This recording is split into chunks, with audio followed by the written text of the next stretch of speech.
Episode 1। एक वादा। सकार ग्रह एक बेहद खूबसूरत और रहस्यमयी दुनिया है, जहाँ कुदरत के कई करिश्माओं को अपने अंदर समाये हुए हैं। यहाँ सभी लोग ताकतवर की इज्जत करते हैं।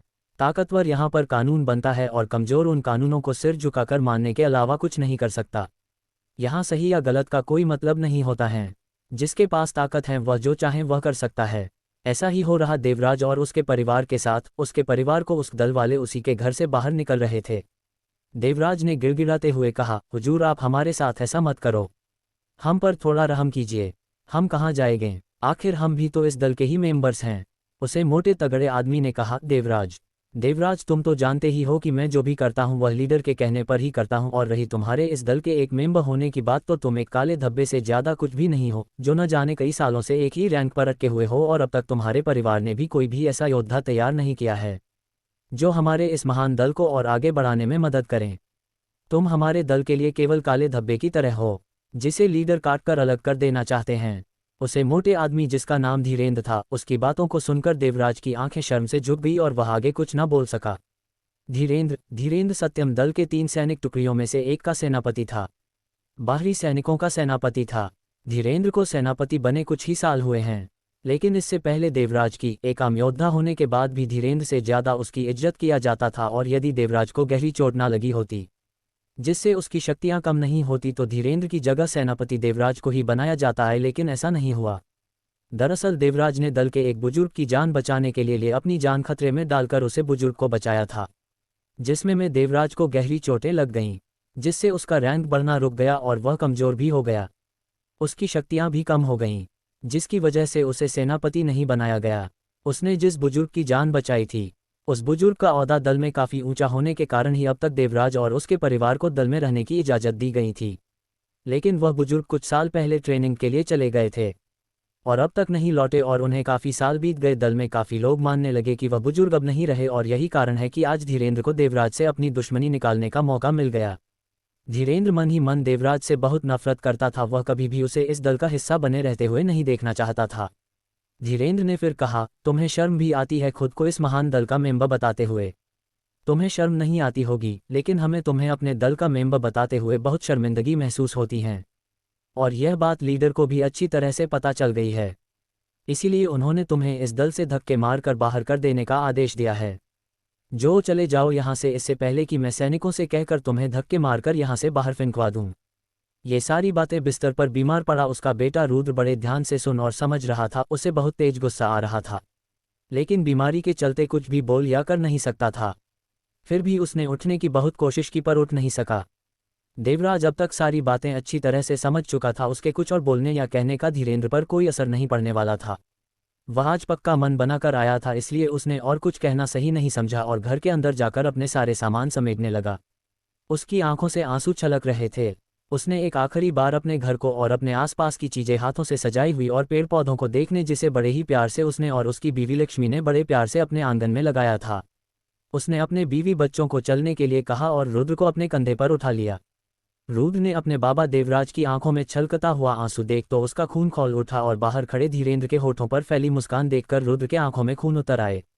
उसके आंखों में धीरेंद्र को जान से मारने का एक खतरनाक इरादा दिखने लगा। रुद्र ने मन ही मन कहा, धीरेंद्र तूने मेरे बाबा की आंखों में आंसू लाए हैं ना, देखना एक दिन मैं ही तुझे अपने हाथों से मारूंगा, यह मेरा वादा है तुझसे। और मन ही मन ये निश्चय कर लिया कि अब ताकत की इस दुनिया में वह भी ताकत के एक नए मुकाम को हासिल करेगा और सबको अपने बाबा की कदमों में झुकने के लिए मजबूर कर देगा।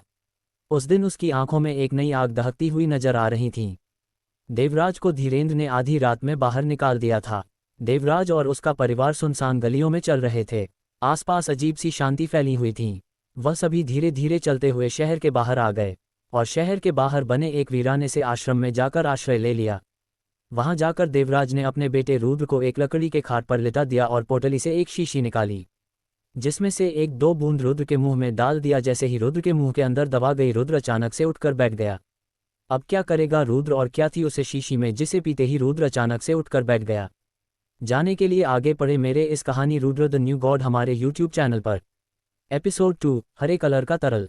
रुद्र और उसके परिवार को उसके दल वालों ने दल से बाहर बेइज्जत करके निकाल दिया गया था, जिसे रुद्र को बहुत गुस्सा आया, लेकिन वह अपनी बीमारी के चलते कुछ भी ना कर सका। रुद्र और उसका परिवार शहर के बाहर वाले ही वीरान आश्रम में आकर रहने लगे। रुद्र के का बाबा देवराज ने रुद्र को एक दवा दी, जिससे पीते ही रुद्र उठकर बैठ गया। रुद्र ने गुस्से में दहाड़ते हुए कहा, उस धीरेंद्र के बच्चे को मैं जरूर सबक सिखाऊंगा। उसने आपकी इतनी बेइज्जती की, मैं इसका बदला तो लेकर ही रहूंगा, उसे धीरेंद्र को मैं जिंदा नहीं छोड़ूंगा। देवराज ने उसे देखकर हंसते हुए कहा, इतना गुस्सा मेरे छोटे शेर को गुस्सा भी आता है? मुझे तो पता ही नहीं था। रुद्र ने अपने बाबा से शिकायत करते हुए कहा, लेकिन बाबा उसकी हिम्मत कैसे हुई? आपके साथ ऐसा बर्ताव करने मुझे बिल्कुल भी अच्छा नहीं लगा। देवराज ने रुद्र को समझने की कोशिश करते हुए बड़े गंभीर आवाज में कहा, ये दुनिया शुरू से ही ऐसी ही रही है बेटे। इस दुनिया में किसी इंसान की नहीं, उसकी ताकत की इज्जत करते हैं। उसकी हाथों में सब कुछ होता है, वे जो चाहे वह कर सकते हैं, और जिनके पास ताकत नहीं होती है तो हमारी तरह उन्हें जुल्म सहना पड़ता है। यहाँ कीमत है तो केवल ताकतवर लोगों की और किसी की नहीं। मैं जब तक ताकतवर था उन्होंने मुझे अपने साथ रखा, और जब मैं कमज़ोर होने लगा तो उन्होंने मेरा साथ छोड़ दिया। इस दुनिया की यही सच्चाई है। मुझे तो बस तुम्हारी चिंता लगी रहती है मेरे बच्चे। किसी दिन मैं ना रहूं तो तुम्हारा क्या होगा, यही सोचकर मेरा तो दिल बैठ जाता है। और देवराज की आंखों में आंसू भर आए। रुद्र ने अपने बाबा के आंसू पहुंचने हुए कहा, बाबा देखना, मैं एक दिन बहुत ताकतवर बन जाऊंगा। सभी मेरे सामने बौने लगेंगे। देखना, मैं आपको निराश नहीं करूंगा और आप हमेशा मेरे साथ रहेंगे, हमेशा। आप आगे कभी ऐसी बातें मत करना कि आप मुझे छोड़कर चले जाएंगे, नहीं तो मैं आपसे नाराज हो जाऊंगा, फिर मनाते रहना मुझे, मैं मानूंगा नहीं। तभी बाहर दूर ढोल के साथ एक घोषणा करने की आवाज़ सुनाई देती है। घोषणा करने वाला कह रहा था कि सुनो सुनो सभी शहर वाले सुनो, कल सुबह काल भैरव के मंदिर में राजघराने ने एक महायज्ञ का आयोजन किया गया, जिसमें शहर के सभी बच्चे जिन्होंने अभी तक अपने योद्धा ताबीज़ नहीं प्राप्त किया है उन्हें आमंत्रित किया जाता है। वे सभी काल भैरव के मंदिर में आएंगे और अपने लिए एक योद्धा ताबीज़ प्राप्त करने की कोशिश करेंगे। और इतना कहने के बाद घोषणा समाप्त हो जाती है। रुद्र ने जब ये घोषणा सुनी तो उसकी होठों पर एक मुस्कान आ गई। उसने अपने बाबा से कहा, बाबा देखना, मैं कल सुबह काल भैरव के मंदिर जाऊंगा और एक योद्धा ताबीज पाने की कोशिश करूंगा। देखना, मुझे जरूर कोई ना कोई ताबीज मिल ही जाएगा। देवराज ने अपने बेटे से कहा, जरूर बेटा, देखना, ईश्वर की कृपा रही तो तुम्हें कोई ना कोई ताबीज जरूर मिलेगा। लेकिन उसने मन ही मन कहा, रुद्र पहले से 15 साल का हो चुका है, उसे अब तक कोई ताबीज नहीं मिला, लेकिन हम फिर भी वहां एक बार जरूर जाएंगे। क्या पता इस बार मेरे बेटे पर ईश्वर की कृपा हो जाए। रुद्र फिर से बेहोश होने लगा। देवराज ने उसे देखकर एक आभारी और उसे बिस्तर पर लिटा दिया और खुद भी बिस्तर लगाकर उसके बगल में सो गया। वहीं थोड़ी दूरी पर दो काले कपड़े वाले दो लोग उन्हें छुपाकर उनकी सारी बातें सुन रहे थे और वापस जाकर धीरेंद्र को देवराज और रुद्र के बीच की सारी बातें उसे बता दिया। धीरेंद्र उनकी बातें सुनकर उसने कहा, वो मरियल सा रुद्रा काल भैरव के मंदिर जाएगा और अपने लिए एक योद्धा ताबीज हासिल करेगा। अच्छा मजाक है, खुली आंखों से सपने देख रहे हैं, देखने दो, जब सपने टूटेंगे तब और मजा आएगा। और जोर जोर से हंसने लगा। उसके सभी सिपाही भी जोर जोर से हंसने लगे। अगली सुबह रुद्र सुबह जल्दी उठ गया था, लेकिन उसके शरीर में जान न थी, अपने हाथ पैर भी हिलाने में सक्षम नहीं हो पा रहा था। उसने जब आसपास अपने बाबा को ढूंढा तो उसके पापा भी वहां पर नहीं थे। उसे बहुत बेचैनी होने लगी। उसने अपने हाथ को खिलाने की बहुत कोशिश की, फिर भी वह अपने हाथ पैर तो दूर अपने हाथ से उंगली भी हिला ना सका। वह पूरी तरह से कमजोर महसूस कर रहा था। उसके बाबा देवराज उससे भी जल्दी उठ गए थे। वह बाहर से आए और रुद्र की आंखें खुली देखकर रुद्र के पास आए और रुद्र को अपने थैली से एक छोटी सी बोतल में से हरे रंग के तरल भरी हुई थी, उसे रुद्र को पिलाते हुए कहा, रुद्र इसे पी ले, इसे पीने से तुम्हारे शरीर में कुछ समय के लिए ताकत आ जाएगी। इसे पीने के बाद हम कालभैरव मंदिर के लिए चलेंगे, साथ में तेरी छोटी बहन भैरवी को भी ले चलते हैं। देवराज ने रुद्र के मुंह में हरे रंग का तरल पूरा उड़ेल दिया। उसके कुछ ही समय बाद रुद्र की धड़कन तेज होने लगी, वो उसे लगाने लगा। उसके पूरे शरीर में अलग तरीके की ऊर्जा का संचार होने लगी थी और कुछ ही पल में रुद्र अपने बिस्तर पर उठकर बैठ गया। उसकी छोटी बहन भैरवी भी उसी के बगल में बिस्तर पर बैठी हुई थी और उसे ही देख रही थी। भैरवी केवल 11 साल की थी। रुद्र ने उठते ही अपने बाबा से सवाल पूछे, बाबा मैंने आपसे कई बार इस हरे तरल के बारे में पूछा, लेकिन आपने आज तक मुझे कुछ भी नहीं बताया कि यह क्या है और यह इतनी असरदार कैसे है। उस हरे तरल का क्या है राज? देवराज को किसने दिया था वह खास हरे रंग के तरल का? जानने के लिए पढ़िए ये कहानी रुद्र द न्यू गॉड हमारे यूट्यूब चैनल पर। एपिसोड 3 शून्य रैंक का ताबीज। राजघराने के द्वारा कोरिया सिटी में योद्धा ताबीज हासिल करने के लिए एक महायज्ञ का आयोजन किया गया है, जिसमें रुद्र ने जाने का फैसला किया। लेकिन सुबह रुद्र अपनी बीमारी के चलते बिस्तर से उठ भी नहीं पा रहा था, लेकिन उसके बाबा देवराज ने उसे हरा रंग का तरल को पीने के लिए दिया, जिससे रुद्र में चल फिर सकने जितनी ताकत आ जाती है। रुद्र ने अपने बाबा देवराज से उसे हरे रंग के तरल के बारे में पूछा तो देवराज ने झूठ बोल दिया कि ये तरल मुझे नीलामी बाजार से इत्तेफाक से मिल गया था और मैं इसे तुम्हारे लिए खरीद लिया था, मुझे भी इसके बारे में कोई जानकारी नहीं है। उद्धरण चिन्ह। और मुस्कुराते हुए कहने लगा, चलो अब हमें काल भैरव के मंदिर भी तो जाना है, वहां तुम दोनों के लिए योद्धा ताबीज भी तो हासिल करनी है। ईश्वर की मर्जी रही तो तुम दोनों को ही एक एक योद्धा ताबीज मिल जाएगा और तुम लोग भी योद्धा बनने का सफर शुरू कर पाओगे। देवराज की आंखों में अपने दोनों बच्चों के लिए फिक्र साफ झलक रही थी। जैसे तैसे करके रुद्र काल भैरव मंदिर तक पहुंच गया। उसके साथ उसकी छोटी बहन भैरवी और उसके बाबा देवराज भी थे। काल भैरव मंदिर कोरिया सिटी का सबसे बड़ा और लोकप्रिय मंदिर था, जहां राज परिवार के सारे यज्ञ आयोजित किए जाते थे। मंदिर के प्रांगण में एक विशाल हवन कुंड का निर्माण किया गया था, जिसके चारों ओर ब्राह्मण मंत्रों का उच्चारण कर रहे थे। ये कुंड से एक तेज प्रकाश की रोशनी ऊपर आसमान की ओर जा रही थी। तभी अचानक एक लड़के ने खुशी से झूमते हुए कहा, मुझे एक योद्धा ताबीज मिल गया, अब मैं भी एक योद्धा बन गया हूँ। और खुशी से नाचते हुए अपने माता पिता के पास पहुंचा। उसके माता पिता भी उसे गले में एक योद्धा ताबीज को देखकर अपने बच्चे को गले से लगा लिया। और इसी तरह से लगातार कुछ मिनट में कई लड़के लड़कियों के गले में एक एक योद्धा ताबीज गिरता गया और उन्हें ईश्वर का योद्धा बनने का आशीर्वाद मिलता गया। इनमें से एक भैरवी भी थी, जिसे एक योद्धा ताबीज मिल गया था। जब देवराज ने अपनी बेटी भैरवी के गले में एक योद्धा ताबीज देखा तो उन्होंने उसे ताबीज को बड़े गौर से अपने हाथों में लेकर देखा। भैरवी के ताबीज में एक भेड़िए का चित्र उकेरा हुआ था। देवराज ने भैरवी के ताबीज को गौर से देखते हुए कहा, यह तो एक उच्च कोटि का यानी 8वें श्रेणी का भेड़िया योद्धा ताबीज है। कहा जाता है कि जिसके पास भी ये ताबीज होता है वह भविष्य में एक महान योद्धा के रूप में अपने आप को स्थापित करने में सफल हो सकते हैं। और खुशी से अपनी बेटी भैरवी को गले से लगा लेते हैं। लेकिन रुद्र को अब तक कोई भी ताबीज नहीं मिल पाया था, जिसे देखकर देवराज के चेहरे पर मायूसी छा गई। कुछ देर बाद राज परिवार के सुकांत के गले में भी एक ताबीज आ गिरा। राज परिवार के पुरोहित ने जब सुकांत का ताबीज देखा तो वह खुशी से चहक उठा। उसने घोषणा करते हुए कहा, राजकुमार सुकांत का ताबीज उच्च कोटि का ताबीज है, जो 9वें श्रेणी का शेर योद्धा ताबीज है। राजकुमार के ताबीज में शेर का चित्र उकेरा गया है, जिससे यह साबित होता है कि राजकुमार भविष्य में खुद को एक महान योद्धा के रूप में स्थापित करेंगे। उद्धरण चिन्ह। इसके बाद राज परिवार के गरिमा को भी 9वें श्रेणी का एक ताबीज मिला और इसी तरह से राज परिवार के दर्जनों लड़के लड़कियों को 9वें, 7वें, 8वें श्रेणी का ताबीज मिला और पुरोहित ने उनका बीजों के आधार पर उनके भविष्य की उपलब्धियों का अनुमान लगाया। सभी के तवीजों में भेड़िए, लोमड़ी, शेर जैसे उच्च श्रेणी के जानवरों के चित्र उकेरे हुए थे। लेकिन यज्ञ में आए हुए दर्जनों लड़के और लड़कियों को अभी तक कोई भी योद्धा ताबीज नहीं मिल पाई थी, जिसकी वजह से कुछ रोने लगे और उनके परिवार के चेहरे पर उदासी छा गई, जिसमें से एक रुद्र भी था। रुद्र को अभी तक कोई भी ताबीज नहीं मिला था। ये देखकर देवराज के चेहरे पर उदासी और मायूसी साफ नजर आ रही थी और यज्ञ कुछ देर में समाप्त होने ही वाला था। आसमान से ताबीज लगभग आना बंद हो चुके थे। रुद्र ने भी लगभग मान लिया था कि आज उसे ताबीज नहीं मिलने वाला है, लेकिन वह अपने बाबा के चेहरे का निराश नहीं देख सकता था, इसलिए उसने कहा, बाबा अब फिक्र मत कीजिए, अभी हमारे पास एक उम्मीद बाकी है। और फिर माँ भी तो कहती थी कि हमें तब तक हार नहीं माननी चाहिए जब तक एक उम्मीद भी बाकी हो। और अपने चेहरे पर एक झूठी मुस्कान ले आया। उसके बाबा देवराज उसकी झूठी मुस्कान को एक पल में पहचान गए। मन ही मन ईश्वर को याद करने लगे, हे महाकाल हमारी मदद करें। मेरा रुद्र भले ही एक योद्धा ना बने, लेकिन उसकी जिंदगी के लिए ताबीज जरूरी हैं। मैं अपने बच्चे को यूं ही बिस्तर पर पड़े पड़े ही मारता हुआ नहीं देख सकता। महाकाल हमारी मदद करें। किसी भी श्रेणी के योद्धता ताबीज के लिए कहा जाता है कि जिस किसी भी व्यक्ति के पास एक योद्धा ताबीज होता है वह बिना किसी समस्या के एक स्वस्थ व्यक्ति का जीवन व्यतीत कर सकता है और यदि वह मेहनत करे तो एक महान योद्धा भी बन सकता है। उधर ब्राह्मणों ने हवन कुंड में आखिरी आहुतियां दी और दूसरी तरफ रुद्र के गले में एक योद्धा ताबीज आ गिरा। जैसे रुद्रा ने अपने गले पर एक योद्धा ताबीज देखा हुआ खुशी से चक उठा। वक्त खुशी से जोर से चिल्लाते हुए अपने बाबा से कहा, देखो बाबा, मुझे भी एक योद्धा ताबीज आखिरकार मिल ही गया।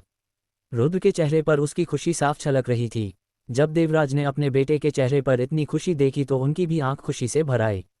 तभी अचानक राज परिवार का पुरोहित रुद्र के पास आकर के ताबीज को अपने हाथों में लेकर देखते हुए कहता है, यह क्या, इसमें तो कुछ भी उकेरा हुआ नहीं है। ऐसा लगता है कि यह 0 श्रेणी का ताबीज है। इसमें किसी भी जानवर का चित्र नहीं उकेरा गया है। तो क्या वास्तव में रुद्र का ताबीज 0 श्रेणी का है या इसमें भी छुपा है कोई गहरा राज? जानने के लिए पढ़ते रहिए मेरी इस कहानी रुद्र द न्यू गॉड हमारे YouTube चैनल पर। एपिसोड 4, तवीजों का रैंक। रुद्र और उसकी बहन भैरवी और उसके पिता देवराज सभी काल भैरव के मंदिर पहुंच जाते हैं। वहां पर भैरवी को ताबीज मिल जाता है, लेकिन रुद्र को ताबीज नहीं मिलती है, जिससे रुद्र बेहद मायूस हो जाता है। लेकिन यज्ञ अभी प्रारंभ है। यज्ञ के अंत में रुद्र को एक ताबीज मिलती है। जिस पर किसी भी तरह के जानवर के निशान नहीं होते हैं, जिसे देखकर पुरोहित उसे 0 रैंक का ताबीज बताते हैं। पुरोहित की बात सुनकर देवराज ने उनसे पूछा, तो क्या मेरा बेटा इस ताबीज से एक योद्धा नहीं बन सकता? और उसके चेहरे पर इस बात की चिंता साफ नजर आ रही थी। पुरोहित ने हाँ में सिर हिलाते हुए कहा, आप ऐसा कहा सकते हैं, क्योंकि आपके बेटे के योद्धा ताबीज में किसी भी जानवर का चित्र नहीं उकेरा हुआ नहीं है। इसे हम इसके एक 0 रैंक का ताबीज मानते हैं और इस तरह की ताबीज की क्षमताएं भी बहुत कम होती है। जैसा कि आपका बेटा बहुत दिनों से बीमार चल रहा था, इसलिए उसकी क्षमता के अनुसार ही उसे एक ताबीज मिली है। उम्मीद है कि इस ताबीज के सहारे वह अब बीमार नहीं रहेगा, वह स्वस्थ आम आदमी की तरह जिंदगी जीने में कामयाब हो जाएगा। लेकिन इस ताबीज के सहारे एक योद्धा बन पाना शायद उसके लिए नामुमकिन होगा। देवराज ने पूछा, आप ये क्या कह रहे हैं पुरोहित जी? भला मेरा बेटा कैसे एक योद्धा नहीं बन सकता? यदि मेरा बेटा के किस्मत में एक योद्धा बना नहीं लिखा होता, तो उसे महाकाल का आशीर्वाद के रूप में एक योद्धा तबीजी क्यों देती है? और सवालिया नजरों से पुरोहित को घूरने लगे। पुरोहित ने देवराज को जवाब देते हुए कहा, जैसा कि आप जानते हैं कि योद्धा ताबीज को 9 रैंकों में बांटा गया है। जैसे कि पहला रैंक से 3 रैंक का ताबीज पाने वाले योद्धाओं को निम्न कोटि का योद्धा माना जाता है, जिनकी प्रतिभाएं सीमित होती हैं और वह सीमित मात्रा तक की अपना विकास कर पाते हैं और जिंदगी भर किसी एक रैंक में अटके रह जाए। इस रैंक के ताबीज में अजगर, बिच्छू, खरगोश जैसे जानवरों के चित्र उकेरे हुए होते हैं। और फिर आते हैं मध्यम कोटि के योद्धा ताबीज होते हैं। इसके अंदर रैंक 4 से 6 रैंक तक के योद्धा ताबीज होते हैं। इस रैंक के योद्धाओं को मध्यम रैंक योद्धा कहा जाता है। इनकी प्रतिभाएं निम्न कोटि के योद्धाओं से अधिक होती हैं और यह और भी ऊंचे रैंकों तक अपना विकास कर एक महान योद्धा के रूप में खुद को स्थापित करते हैं। इस रंग की योद्धा के ताबीज में भेड़िया, घोड़ा, बांज जैसे जानवरों की चित्र उकेरा हुआ होता है। फिर अंत में आते हैं उच्च कोटि के योद्धा ताबीज। अधिकतर में शेर, बाघ, हाथी जैसे शक्तिशाली जानवरों की चित्र उकेरे हुए होते हैं और उनकी प्रतिभा भी उच्च स्तरीय होती है। ये अपना विकास उच्च रैंकों तक करने में कामयाब होते हैं और अधिकतर एक महान योद्धा के रूप में दुनिया के सामने स्थापित हो जाते हैं, जिनकी पूरी दुनिया उनकी इज्जत करते हैं। लेकिन आपके बेटे रुद्र को जो ताबीज मिली है, वह ताबीज बहुत ही साधारण और किसी भी जानवरों के चित्र के बिना है, और ऐसे में उसका एक महान योद्धा के रूप में खुद को स्थापित करना आंखों से सपने देखने जैसी बात हो जाती है। देवराज ने कहा, मेरी बेटा की प्रतिभा किसी ताबीज की मोहताज नहीं है। देखना, मेरा बेटा एक दिन युद्ध की दुनिया का सबसे ऊंचा और चमकीला तारा बनकर सबके सामने आएगा। मेरे बच्चों को कोई योद्धा बनने के लिए केवल महाकाल का आशीर्वाद चाहिए, जो महाकाल ने उन्हें दे दिया है। देवराज की बात सुनकर पुरोहित का भवें सिकुड़ गया और वह गुस्से तमतमाते हुए कहा, तो क्या मैं झूठ बोल रहा हूँ? मैं यहाँ का सबसे प्रतिष्ठित पुरोहित हूँ और आज तक मैं ढेरों योद्धाओं के ताबीज़ों का मूल्यांकन किया है और आज तक मेरा कोई भी मूल्यांकन गलत साबित नहीं हुआ। लेकिन तुम मेरे इस मूल्यांकन को गलत ठहरा रहे हो। देवराज ने मुस्कुराते हुए कहा, नहीं पुरोहित जी, मेरी इतनी हिम्मत कहाँ कि मैं आपको गलत ठहराऊँ हूँ। लेकिन मुझे अपनी बेटे की काबिलियत पर पूरा यकीन है कि वह अपनी कड़ी मेहनत से एक महान योद्धा के रूप में खुद को स्थापित करेगा। अब मुझे आज्ञा दीजिए पुरोहित जी, मैं चलता हूँ। और वहाँ से अपने दोनों बच्चों को लेकर चला गया। जब देवराज अपने बच्चों को लेकर बैलगाड़ी से वापस आश्रम जा रहा था, रुद्र और भैरवी अपने बाबा के कहे अनुसार अपने दोनों पैर मोड़कर ट्रेनिंग में लगे हुए थे। भैरवी के आसपास कुदरती शक्तियों का जमावड़ा नजर आ रहा था, जिन्हें भैरवी बड़ी आसानी से अपने अंदर सोख पा रही थी और उसकी शक्तियों में इजाफा होते हुए देखा जा सकता था। रुद्र भी अपनी ट्रेनिंग में लगा हुआ था, उसके आसपास शक्तियां का इकट्ठा होता हुए नजर आ रहे थे। तभी अचानक बैलगाड़ी वाले ने अपनी बैलगाड़ी रोक दी और वह बैलगाड़ी छोड़कर भाग गया। जब देवराज ने बैलगाड़ी से नीचे उतर कर देखा तो सामने 4 नकाबपोश काले कपड़े में घोड़े पर सवार बैलगाड़ी के सामने रास्ता रोके खड़े हुए थे। देवराज ने उन्हें सांवलिया नजरों से देखते हुए कहा, तुम कौन हो और हमारा रास्ता क्यों रोका है भाई साहब? एक मोटे तगड़े घुड़सवार ने कहा, बूढ़े, तुम्हारे पास जो कुछ भी है, सोने के सिक्के, वह सब हमारे हवाले कर दो, वरना अपनी जान भी हमारे हवाले करनी पड़ेगी। देवराज ने उसे समझाते हुए कहा, हम तो राहगीर हैं, हमारे पास तो कुछ भी नहीं। भैरवी ने बैलगाड़ी से बाहर आते हुए कहा, बाबा यहाँ गाड़ी क्यों रोकी गई है? क्या होगा आगे, क्या निपट पाएगा देवराज अकेले इन डाकुओं से या कामयाब हो जाएंगे डाकू देवराज और उनके बच्चों को नुकसान पहुंचाने में? जाने के लिए आगे बढ़े मेरे इस कहानी रुद्र द न्यू गॉड हमारे यूट्यूब चैनल पर। एपिसोड 5, डाकुओं का खतरा। रुद्र और भैरवी ने योद्धा तावीज हासिल कर लिया था और वह एक योद्धा बन चुके थे। जब वे घर वापस जा रहे थे तब उन पर कुछ डाकू ने हमला कर दिया। डाकुओं को देखते हुए देवराज उनकी शक्तियों का पता लगाने की कोशिश कर रहा था, लेकिन वह उन डाकुओं की शक्तियों का पता नहीं लग पा रहा था। शायद उन्होंने अपनी शक्तियां छुपाने के लिए किसी तरह की तकनीक का इस्तेमाल कर रखा था। भैरवी ने बाहर के शोर को सुनकर अपना ट्रेनिंग करना छोड़ बाहर गाड़ी से नीचे उतर जाती है। जब डाकुओं की नज़र भैरव पड़ती है तो उसे देखकर एक डाकू अपने साथी से कहता है, ये बुढ़ा तो बहुत बड़ा छुपा रुस्तम निकला, हमसे कह रहा था इसके पास कुछ भी नहीं, और देखो गाड़ी में इतनी खूबसूरत लड़की छुपा के रखा हुआ है। फिर अपने सरदार से बोले, सरदार हमें इस लड़की के बदले काले बाजार में हमें अच्छा मुनाफा मिलेगा, क्यों ना हम इस लड़की को ही अपने साथ ले जाएं, इसके बदले हमें बहुत अच्छी कीमत मिलेगी। उसके सरदार वीरेंद्र प्रताप ने सहमति जताते हुए कहा, बैलगाड़ी में जो कुछ भी मिले उसे ले आओ और साथ में उसे लड़की को भी। और वह डाकू भैरवी की तरफ बढ़ने लगा। ये देखकर देवराज की आंखें चचौड़ी हो गई और वह गुस्से से तमतमाते हुए आगे बढ़ा, साथ में उसके शरीर से उसके परमवीर रैंक की शक्तियां भी निकल रही थी। उसकी शक्तियां देख डाकू थोड़ी झिझक सा गया, लेकिन डरा नहीं और अपने शरीर से शक्तियां निकाली और अपने दूसरे साथी को भी बुला लिया। उन तीनों की शक्तियां शक्तिवीर रैंक के शीर्ष पर थी और महावीर रैंक से केवल एक कदम दूर थे। वे कभी भी वह महावीर रैंक में पहुंच सकते थे।